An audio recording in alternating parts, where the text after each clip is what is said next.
whomever is reading this, I have failed. My name is Keswick, and I have crossed paths and escaped the clutches of one of the most evil beings to ever walk this earth. I fear that he is coming back. If you find this journal, take it to King Care of Silverkeep. You will understand the consequences of what these pages hold. King Care, I'm sorry that I didn't tell you everything that happened to me. Until recently, my mind has been clouded with nothing but the need for vengeance. I see now the pit that I was in, and I have been able to claw myself out of it. Entry 1. I'll have to backtrack a little bit as I was just recently given this journal. So I think I'll begin on the day I died. After being thrown through whatever portal I was thrown through, and coming face to face with a madman, I, as well as the two people with me, were given an option. Bow before him and serve, or die.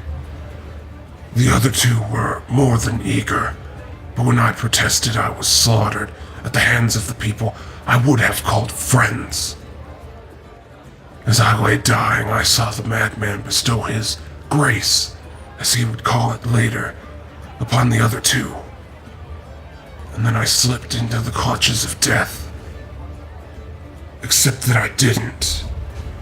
I awoke in the same room as before, strapped to a stone chair-like structure, facing the detailless mask of the madman that captured me. I don't remember that much, just that I could feel what I can only describe as evil glee, and him saying, You, my friend, are going to bring about my rebirth. I'll make sure of that. And then he began his experiments. He spent the next, I'm not even sure how long, experimenting on me. Days meant nothing. As I came to find out this morning, time worked differently in that space.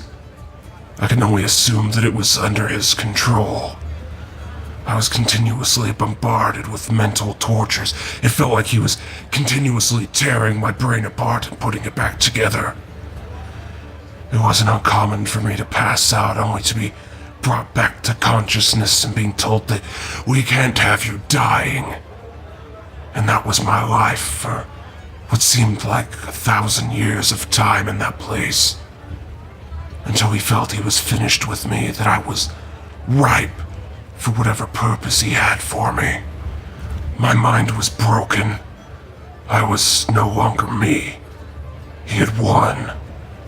Unstrapped from my chair, I was left in the room while he went about beginning the rest of his plans. Trapped in a haze, I managed to meander about until I came to his desk.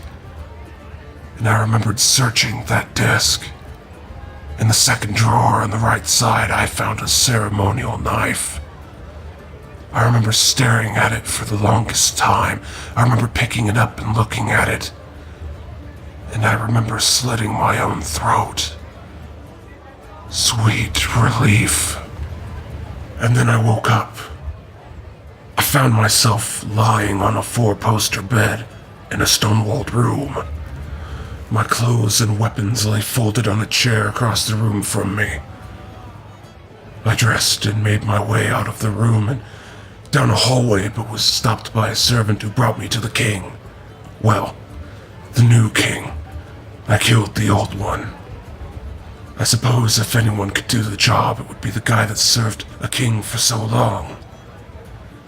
Apparently, I was only out for about a week in this world. King Care gladly paid me the dues that were meant from Devoka. Lucky, because I'm broke. I left out who had done what to me and just gave a general description of my circumstances. I'm not going to let anyone get in the way of my vengeance. My final request was for this small leather-bound journal you hold in your hands. With that, I was given a horse and I set out on my way north to the city of Amman.